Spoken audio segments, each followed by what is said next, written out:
نحمده ونصلي على رسوله الكريم اما بعد فاعوذ بالله من الشیطان الرجیم بسم اللہ الرحمن الرحیم السلام علیکم ورحمۃ اللہ وبرکاتہ۔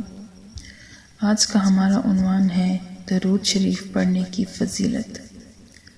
اگر انسان درود پڑھتا ہے تو اس کو کون کون سے ثمرات ملتے ہیں؟ رسول اللہ صلی اللہ علیہ وسلم کا فرمان ہے، اتانی آت من عندی عبدی، ایک فرشتہ میرے پاس اللہ کی طرف سے آیا اور آ کے اس نے 3 انعامات کا تذکرہ کیا کہ اے اللہ کے پیارے محبوب صلی اللہ علیہ وسلم، آپ کی امت میں سے جو ایک مرتبہ آپ پہ درود بھیجے گا، اللہ رب العزت اسے 3 انعامات سے نواز دیں گے۔ کتب اللہ لہ عشر حسنات، اللہ رب العزت 10 نیکیاں اس کے لیے لکھ دیں گے۔ ومحا عنہ عشر سیئات، اور اللہ رب العزت اس کے 10 گناہ معاف فرما دیں گے۔ ورفع لہ عشر درجات، اور اس کے 10 درجات بلند فرما دیں گے۔ اور چوتھا انعام یہ بیان کیا، وصلی اللہ علیہ وعشرہ، اللہ اس کے بدلے 10 مرتبہ اس بندے پر اپنی رحمتوں کا نزول فرمائیں گے۔ 5واں انعام بیان کرتے ہوئے رسول اللہ صلی اللہ علیہ وسلم کے صحابی بیان کرتے ہیں کہ میں رسول اللہ صلی اللہ علیہ وسلم کے پاس گیا تو وہ سجدے کی حالت میں تھے۔ سجدہ بہت لمبا کر دیا۔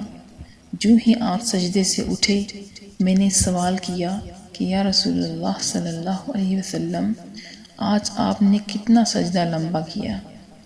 رسول اللہ صلی اللہ علیہ وسلم نے فرمایا کہ اصل میں میرے پاس جبریل آئے تھے، اور جبریل نے آ کے مجھے یہ بتایا کہ آپ کی امت میں سے جب کوئی درود پڑھے گا آپ پر، میں اس کے لیے دعا کروں گا، اور جو آپ پہ سلام کہے گا میں اس کو سلام کروں گا۔ تو یہ 5واں انعام رسول اللہ صلی اللہ علیہ وسلم نے بیان کیا کہ جو شخص درود پڑھتا ہے، اللہ کے فرشتے جبریل علیہ السلام اس کے لیے دعا کرتے ہیں اور اس پر سلام بھیجتے ہیں۔ 6واں فائدہ رسول اللہ صلی اللہ علیہ وسلم نے یہ فرمایا کہ اللہ تعالیٰ نے فرشتوں کو مقرر کیا ہے کہ ما علی الارض من مسلم یصلی علیک مرۃ واحدہ الا صلیت عن وملائکۃ عشرہ۔